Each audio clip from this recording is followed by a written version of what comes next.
Here we go, guys. Real quick look at natural gas futures. This is standard contract daily chart.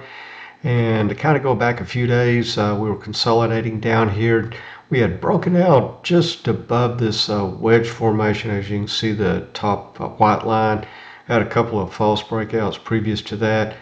But what made this nice and helped hold price support was that we were then above the 200 and the 20 simple day moving average. And as you see, the 20s obviously has moved up and over the 200, and we'll see if price keeps going. Right now, off the weekly chart, we're hitting a resistance zone. This was previous resistance right through here. This one, two, and then the consolidation, three spots. So we're going to previous resistance should be normally support should we pull back and back test that resistance zone. But let me switch to the weekly real quick and show you going back, believe it or not, October of 2020, and then right here in February of 2021, two little tops here, high pivots, and a bit of a consolidation here over a couple of weeks.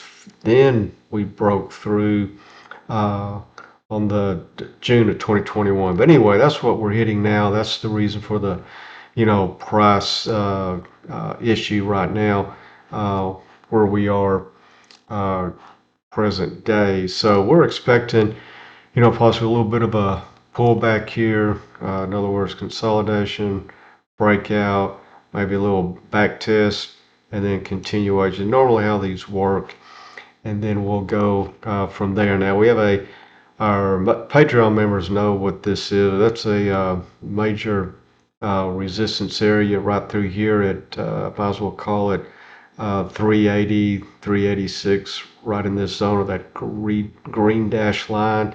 And it's obviously a measured move that we have to look out for once we break out. But we got to take it one step at a time, get up and over that red dash line. And then over here on UNG, this is what we're playing. We play UNG and for the natural gas futures.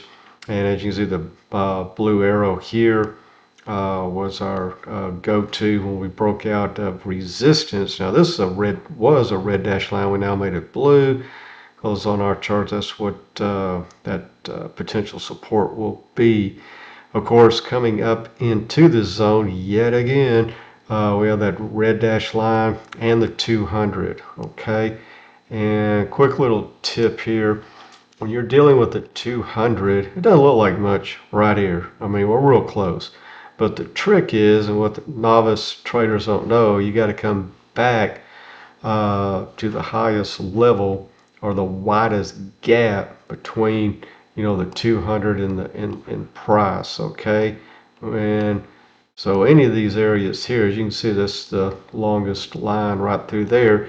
And when you had that on the chart, when you do creep up into the price, okay, it doesn't look that bad now as resistance, but it's really going to be tough resistance near term. Okay, so we're looking at a 80 to 83% probability chance of a pullback here, and then if we get lucky enough, it will run up, pull back, and then try to drive through those two locations. Okay, but guys, thanks so much for watching. We're going to put our 50% off trading micro futures below, and you can learn how to do this stuff: gold, silver, oil, I mean, you name it.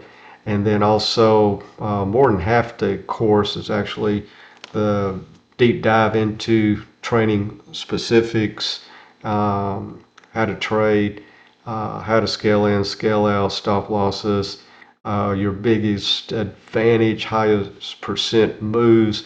We don't take a trade, in other words, scale in or scale out without two factors. And that two factors, two pieces of hard data that will be on your chart, and we show you how to do that. It gives you an 83 to 87% probability of success. But in the meantime, we will see you on the charts.